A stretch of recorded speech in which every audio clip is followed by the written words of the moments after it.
Close your eyes and picture Rome's stone streets, the damp breath of the Tiber, the smoke of bread rising from ovens, the echo of footsteps ringing through the forum. Now choose one figure from that crowd, a legionary like me, the weight of the scutum on my shoulder, a gladius at my waist, a pilum in my hand. My name doesn't matter, because we don't carve our names into history. We carve our steps. What I'm about to tell you is the side of campaigns that history books reduce to a single line. The mud on the roads that look like clean strokes on a map. The blood, the sweat, the nights without sleep. You'll witness Julius Caesar's rise not through the eyes of a noble commander, but through the eyes of a soldier who holds the tent poles, shivers on night watch, and digs the trenches. From the misty rivers of Gaul to the salt wind of Britannia, from the shallow waters of the Rubicon to the flooded banks of the Nile. And at every stop, you'll ask yourself one question. If I were there, what would I do? If you're ready, tighten your helmet strap. Because in this story, every mile we march changes Rome's fate. Just a little more. Channel note. A quick note before we begin. If you enjoy documentary-style stories like this, don't forget to subscribe to the channel and like the video. We need your support to keep bringing you more. And now, back to the march of the Roman legions. Chapter 1, From the Tiber to the Alps. Becoming a legionary. In the spring of 58 BC, the word Gaul sounded like a distant rumor in Rome. But for me, Gaul meant dust before sunrise. The first thing you learn when you enlist is this: Rome makes you march before it teaches you to speak. On the campus marches, we struck wooden posts for days with training swords. They didn't teach you to slash. They taught you to kill by thrusting. We held the scutum raised for hours. Your arm burns, but you don't drop it. We swam in the Tiber, ran until our lungs tore, because on the day of battle, the body surrenders before the mind. We lived in a contubernium, 8 men to a tent. 8 men sharing the same pot, shivering through the same watch, carrying the same fear. Each of us bore a load nearly our own weight. Scutum, 2 pila, gladius, the iron rings of the lorica hamata, pickaxe, saw, stakes, a few days of buccellatum, hard biscuit, and a skin of posca, vinegar water. On the march, the scouts moved first, then the standards and the aquila. The cornicen's horn echoed through valleys. If you were there, you'd see it. The legion moves like a single body, stops, turns, quickens, one breath. The Roman army builds a small Rome wherever it halts. First, the ground is chosen. Then the centurion's voice cuts through the air. Fossa! Trench. You dig, throw the earth outward, raise the vallum. On top, sharpened stakes. Even the tents are measured. The praetorium, the commander's quarters, the via principalis, the main road, the gates, and watch lines. Night is divided into 4 vigilia. The tesserarius distributes the password. Without that order, Gaul's forests would swallow us whole. We followed the Via Flaminia to Ariminum, then across the plains near Ravenna, along the heavy waters of the Padus, the Po. In Cisalpine Gaul, we gathered supplies from colonies like Mutina and Placentia. Grain was counted, sacks sealed. As we neared the Alps, the air sharpened. In the passes, the wind hit the metal rings of your armor like a knife, and that's when you understand. Rome's power isn't marble, it's legs on the road. Near the Rhone by Genava, we met our first great alarm. The Helvetii were migrating, burning their homes and moving west. Migration is too gentle a word. It was a city on wheels. Women, children, carts. Caesar answered with speed. Along the river we dug for days, building a long barrier, trench, rampart, palisade. On maps, it's a clean line. In reality, every step is bought with sweat. One night, I stood watch in thick fog. Across the water, I could hear wheels creak, but I couldn't see a single face. Then came the march. We crossed the Saône with rafts and bridges. The smell of wet rope still lingers in my memory. Near Bebracht we fought. You never forget the moment a pilum hangs in the air and then slams into a shield, its iron shank bending, ruining the shield so it can't be used again. When it was our turn, we locked scuta, stepped in, and drove the gladius into the gaps beneath ribs. Afterward, there were no songs, only wounded men groaning, rain mixed with mud, tent lines sagged, and you learned to call it victory simply because you survived. That summer, we felt not only the Helvetii, but also the pressure of the Germans beyond the Rhine. Ariovistus's name moved through camp like a whisper. Gaul was fertile, but divided, tribe against tribe, friend one day, traitor the next. Caesar spoke with chieftains while we waited outside, and read their faces. Politics, you realize, can cut sharper than a sword. When winter came, winter quarters weren't comfort. In Belgic lands, the cold seeps into bone. On watch, you can't feel your toes. But that winter, I learned something else. Rome doesn't just fight. It builds roads, stores grain, runs intelligence networks. A campaign is won not on the battlefield, but on top of flour sacks. If you were there, this might surprise you most. Heroism is, most days, just digging a trench. And as we dug, the gate of Gaul opened to Rome. Chapter 2, the Rhine Bridge and the wind of Britannia breaking Gaul. In Gaul, time divides into two seasons, summer campaigning and winter holding. In the north, among the Belgae, we learned it the hard way. Wide rivers, dark forests, scattered villages, and people more willing to unite against Rome. The attack near the river Sabis, around the Sombra, stays in our minds like a scar. We were still carrying stakes for the rampart when the storm hit from the brush. Our lines broke. Men fought before they'd even lifted their shields. In that chaos, you learn why centurions are chosen.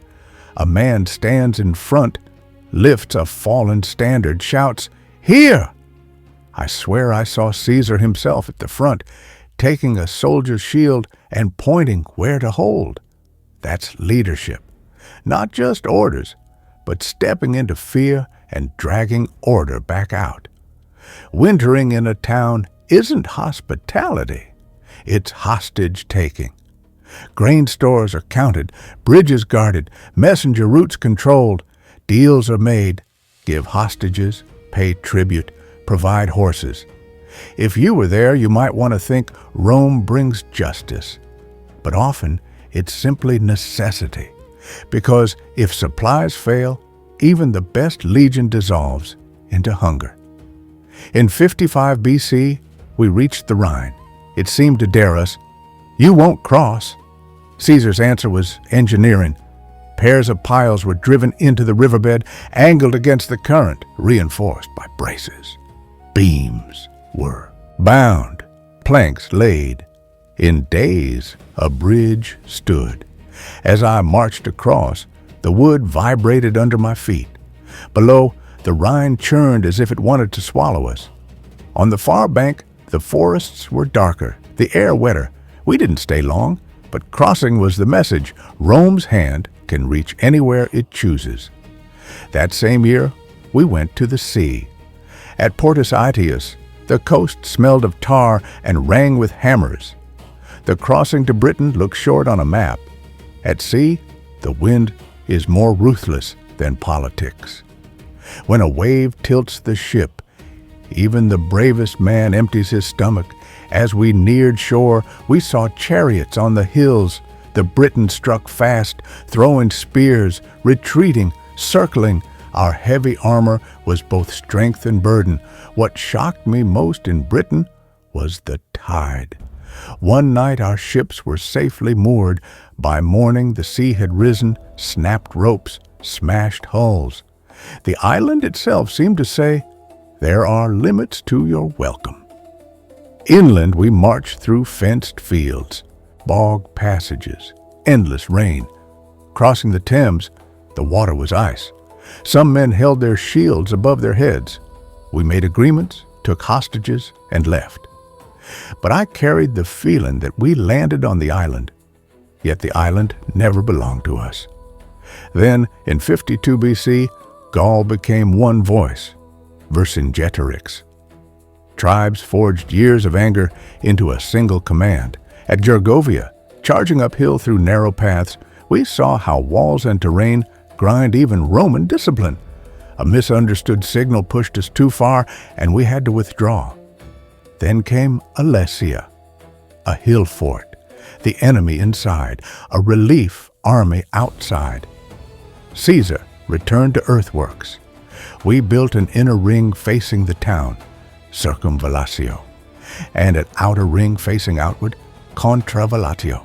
Trenches, stakes, pit traps. From afar, it looks like a wall. Up close, it's a patience-built machine of death. At Alesia, war isn't a moment, it's a system stretched over weeks. One night, the relief army struck the outer line. While the defenders surged out at the same time, we were squeezed from two sides. Inside the trench, shoulder to shoulder, breathing was hard. Arrows rattled against shields, rain turned it into a grim rhythm. A centurion shoved me forward with his shield. If the line breaks, everyone dies. At dawn, we were still standing. Days later, Vercingetorix rode out, dismounted, and laid his weapons at Caesar's feet. That was the moment I knew Gaul's backbone had snapped. And I also sensed something else. Such a victory wouldn't make everyone in Rome rejoice. Because the bigger Caesar's name grew, the bigger Rome's fear grew with it. And without knowing it, we were being prepared to march against our own countrymen. Chapter 3. From the Rubicon to Pharsalus, sword against brother in Gaul. Enemy meant foreign faces, Helvetii, Nervii, Britons. Then one day, the enemy spoke Latin. In the winter of 49 BC, we were in quarters in Cisalpine Gaul when news came like a north wind. The Senate demanded Caesar dismiss his army. Pompey was granted extraordinary authority. The tribunes fled Rome. You tell yourself politics isn't your business, but your pay, your land promise, your loyalty, those are politics in armor. I remember the night we gathered near Ravenna. The air was dry and cold, your breath fogged inside the helmet. When Caesar arrived, he didn't shout. He looked, and then we marched toward the Rubicon. It's not a great river, shallow, stony, fast, but in Roman law, it was a line no general should cross in arms. When we stepped into that water, I thought, there's no going back. If you were there, you'd be stunned by the silence. Thousands marching, yet all you hear is your own swallow. City after city opened its gates. From Ariminum across the Apennines down to Corfinium, we learned the war would not be brief. At Corfinium, a Pompeian garrison held. We besieged it. And then something changed. Surrender was met not with the sword, but with an offer of clemency. Caesar's clementia. It felt strange to us. In Gaul, you never trust a surrendered tribe. Here, Roman citizens were given water, sent home. The nature of war shifted. The enemy wasn't outside, it was inside. Near Rome we found not the forum's roar, but emptiness. Pompey and many senators had withdrawn to Brundisium. We held roads to the port, chasing not foreigners, but Romans. At Brundisium, I watched Pompey slip away by ship, sails vanishing into the sea, and I felt a knot in my chest. Because this was no longer about Gaul. It was about who Rome belonged to. Caesar turned to secure the rear and went to Hispania, the Pyrenees, narrow valleys, windy ridges. Along the way, we heard Massilia had closed its gates. A siege began there while we marched inland. Near Ilerda, the Segre flooded and cut our supply routes. We built bridge supports in mud up to our knees. Here there was no grand battle, only chess. Take the hills, cut water, starve the enemy. The Pompeian commanders surrendered. We tasted what it meant to win without slaughter, but the true trial lay across the Adriatic. When we sailed from Brundisium, winter seas had teeth. There weren't enough ships to carry all at once. Some brothers stayed behind. We landed as the first wave on the coast of Epirus. Near Apollonia, the land smelled different. Salt, pine, wild herbs. Pompey's army outnumbered us and controlled sea supply. So again, we turned to trenches. We dug opposing lines, 2 Roman armies coiling like snakes in the earth. At Dyrrhachium, Pompey found a gap. Our line broke, we fell back. Running, my shield edge slammed my ribs and stole my breath. Men died. For the first time I thought, we might lose. Caesar's face held no rage, only calculation. Retreat wasn't defeat, it was survival. We marched into Thessaly under burning dust. The plain of Pharsalus is like a flat table. Such ground reveals both the power and limits of a legion. When Pompey's cavalry tried to crush our flank, Caesar unleashed a concealed reserve. We threw pila, locked shields, and advanced step by step. Victory that day meant Roman blood spilled by Roman hands. As the sun set after Pharsalus, I cleaned my gladius and noticed my hands were shaking. In Gaul, I shook from cold. Here, something inside me had cracked because I understood. Rome's hardest campaign wasn't in distant lands, it was inside Rome itself. Chapter 4, From the Nile to Rome, the Price of Victory. After Pharsalus, you think the war is over, but civil war moves like a shadow. It arrives before you and follows after. When word came that Pompey had fled to Egypt, we turned again to the sea. The eastern wind carries different scents, resin instead of olive, salt instead of cold. The day we entered Alexandria, I saw for the first time that a city outside Rome could be this immense. The long causeway to Pharos, the towering lighthouse, streets filled with Greek shouting, Egyptian, bargaining, papyrus bundles, spice air. Our Latin commands sounded like stone in that roar. Everything moved to the rhythm of the Nile. When it rose, bread multiplied. When it fell, the city grew tense. When we learned Pompey had been killed, the camp fell quiet. An enemy's death isn't joy, it's emptiness. Caesar became entangled in Egypt's dynastic struggle, and suddenly we were inside another siege, the Alexandrian War. We were few.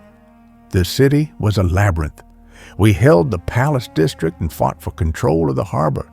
Narrow streets, close rooftops. Stones fell from above. Spears stabbed around corners. One night, fire spread. Wind fed it. Smoke rolled over the sea. If you were there, you'd see war fought not only with blades, but with flame and water. We fought for the causeway and the approaches to Pharos. The crash of waves mixed with shield impacts. 2 names drifted through the city, the young king and Cleopatra. Common soldiers don't see the palaces, inner rooms, but you feel decisions behind doors turning into spears in the street. Reinforcements came, the siege loosened, and fighting shifted along the Nile. The Nile is not like Gaul's rivers. When it floods, the soil becomes life. When it withdraws, mud cracks. Villages hide under palm shadows. People stared at us as if we were ghosts. In one clash, as an enemy line collapsed, I heard screams swallowed by water. Even the sound of war is different in sand. It devours everything. In 47 BC, we crossed into Anatolia. They said Pharsalus had risen in Pontus. The road was long, mountain passes, stone routes, the dry wind of Cappadocia. At Zela, near today's Tokat, the battle was short and sharp. Afterward, Caesar's word spread everywhere. I came, I saw, I conquered. For a soldier, the translation is simpler. Fast march, fast fight, fast burial. Every victory leaves graves behind. The final stage opened in Africa when we landed in proconsular Africa, old Carthaginian lands. Heat became an enemy. Around Utica, dust clung to the mouth. Water became gold. Our opponents were the Senate's last stronghold, Scipio's army, Numidian cavalry, hardened officers. At Thapsus, we faced war elephants. Their massive bodies can crush courage itself. But a legion breaks fear with discipline. Tighten the ranks, drive Pila, force the beasts back. When the battle ended, I sat by the sea and watched my hands tremble, this time not from cold, but from exhaustion. In 45 BC, we returned to Hispania, to the Baetis Valley. At Munda, we fought the army of Pompey's sons. This was the most stubborn kind of war, neither side willing to yield. Charging uphill, my breath broke, my shield became lead. We won, but I understood. Civil war ages even the victor. Back in Rome, the streets celebrated triumphs, games, distributions of money, yet whispers ran through the city. Too much power in one man's hands. I remember the crowds near the Senate, rumors flowing like water. Then came the Ides of March. We soldiers were not inside the Curia, but news arrived like a dagger. Caesar was dead. Then the funeral, the speeches, the crowd transforming into fury. Rome's stone streets were slicker than Gaul's swamps now. So I ask you, if you were there, what would you feel? After marching under him for years, I felt rage and emptiness. Because Caesar wasn't only a commander to us, he was direction, a road, a certainty of where we were going. And suddenly, that certainty vanished. The Republic's fate was already inside a new storm. And when I finally laid my shield down, I realized something. Sometimes the longest campaign begins after you come home. Outro. If you've listened this far, then we've swallowed Rome's dust together. If you want more stories like this, other eras, other characters, told with the same documentary realism, don't forget to subscribe and like the video. And if you leave a comment saying, which era should the next story take place in? We'll shape the next series around your choice. Until next time.